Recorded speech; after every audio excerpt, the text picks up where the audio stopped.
Bonjour à tous, aujourd'hui on se retrouve pour le Dark Ops Good Enough, ou en français suffisant. Pour ce Dark Ops, il faut atteindre la manche 20 avec notre attirail de départ, en enlevant toutes les augmentations, sans acheter aucun atout, mode de munitions ou utiliser d'amélioration de combat. Donc en prérequis, je vous conseille d'enlever toutes vos augmentations, sinon vous ne pourrez jamais l'obtenir. Aussi, si vous avez une augmentation qui est en recherche, si vous êtes au niveau du dernier palier et que sur cette partie vous allez l'avoir, recherchez autre chose ou débloquez-le avant de lancer votre partie. Sinon, ça peut activer l'augmentation pendant la partie et alors peut vous faire rater la run que vous êtes en train de faire. Pour tout le reste, il ne faut juste pas acheter d'atouts, il ne faut pas activer de mode de munitions et il ne faut pas activer votre amélioration de combat. Ce n'est pas compliqué là-dessus, il faut juste jouer.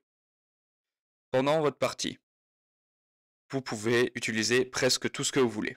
Je vous conseille juste de trouver une strat pour tourner soit à l'église, soit de la rue entre la banque et le bowling, ou alors tourner vers le spawn ou au niveau du bus à côté du spawn. Pour les armes, pour faire le Dark Ops, il n'y a pas vraiment d'armes plus fortes les unes que les autres. Je vous conseille juste d'éviter le GS45, parce que sans PhD, vous allez prendre vite des autodégâts, surtout que vous n'aurez pas de baston en plus, et éviter la SG89.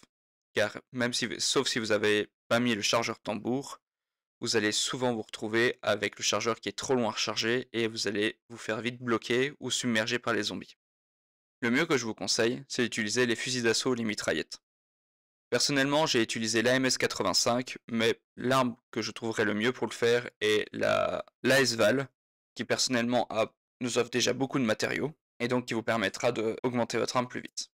Pour la partie, je vous conseille premièrement de faire les 6 premières manches dans le spawn. Chaque manche, vous allez cutter le distributeur qui se trouve vers la zone du bowling, qui est le dernier distributeur à droite, comme montré ici. Si le distributeur vous drop un outil d'éther ou un cristal d'éther, vous pouvez l'utiliser sur votre arme. Par contre, si vous drop un atout ou un mode de munition, ne le prenez surtout pas. Pour le reste de la partie, je vous conseille une fois que vous êtes à la manche 6, vous gardez un zombie, vous allez ouvrir toute la map, améliorer déjà votre arme en rareté et au pack à punch. Vous pouvez améliorer votre arme en rareté au pack à punch tout au long de la partie, ceci ne changera rien. Vous avez le droit de le faire, justement. C'est même conseillé. Vous n'êtes pas obligé de garder votre arme en niveau normal et en rareté normale pendant toute la partie. En faisant ceci, et en tournant à une zone où vous vous sentez à l'aise, moi j'ai tourné ici du côté de l'église, pour pouvoir bloquer les zombies avec les voitures, ça devrait rapidement se faire vu que le Dark Ops a été patch récemment. Il y a 2 manches qui risquent de vous poser plus problème que les autres. La manche 15, où vous avez la première abomination, et les environs de la manche 18 à 19, où il y aura une seconde abomination. Je vous conseille que quand elle spawn, si vous avez elle spawn dans un espace où il y a de la place, de vous focus directement sur une de ses têtes, pour déjà la faire exploser quand elle tire, et quand elle prend en animation où elle s'est fait exploser sa première tête, une de ses bouches reste ouverte. Je vous conseille de la focus aussi pour avoir déjà 2 de ses têtes détruites, l'avoir mis mid-life, voire même déjà l'avoir quasi tué. Vous attendez un peu, vous faites tourner la manche et puis vous la terminez. Faites ça pour les 2 manches. Pour les massacreurs, il leur suffit juste de le tirer dans le canon, et une fois que le canon est cassé, ils seront beaucoup moins agressifs et dérangeants que pendant le reste de la partie. Normalement, avec cette strat, vous devriez avoir le Dark Ops suffisant, assez facilement.